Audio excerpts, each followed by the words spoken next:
What did you learn from being an interim pastor at so many churches? In my humble opinion, I learned the best job in a church is being the interim pastor. Why? The people know they don't have to live with you, and you know you don't have to live with them.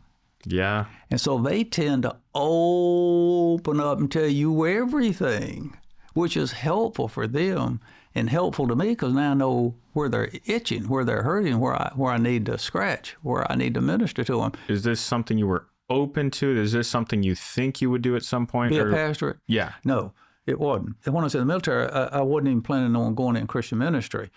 That came about because I started being faithful in my daily QTs, and God's word just began to have wonderful effects on me. God opened up a couple of churches for me to minister in, teach Sunday school in, preach in, deal with people, and that whetted my appetite to do more of this.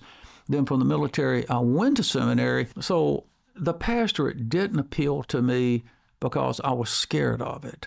You've got so much responsibility.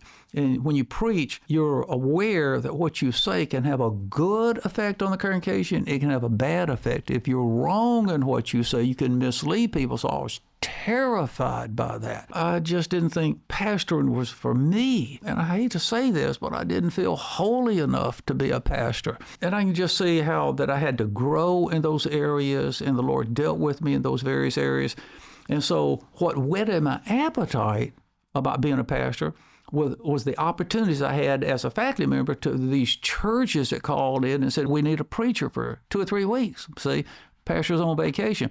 So I started going out and preaching. And then as I would preach, one of the things I've learned is that when you're preaching to a congregation, eventually people are going to come up after a sermon and say, would you happen to have an hour or two that we could talk? I've got some issues in my life.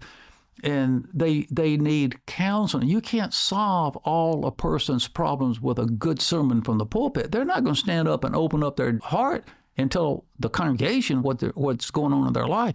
They need to talk to you in your office in privacy. There they'll open up and spill their heart to you. Through good education in seminary and postgraduate school, you're really taught how to accurately study the Bible. So that builds confidence. When you study a passage as you're taught, you realize, oh, now I don't know everything about this passage, but I have a really good grasp. It's become clear to me. And then it touches your heart. It really it makes an effect in your own Christian life. So when I get in the pulpit, intellectually, I know this passage. I've studied it real well. I've got a good grasp of it, and it's really been a blessing to my Christian life. Now I'm eager to share this passage with the congregation. If this passage helped me, maybe it'll help them as well.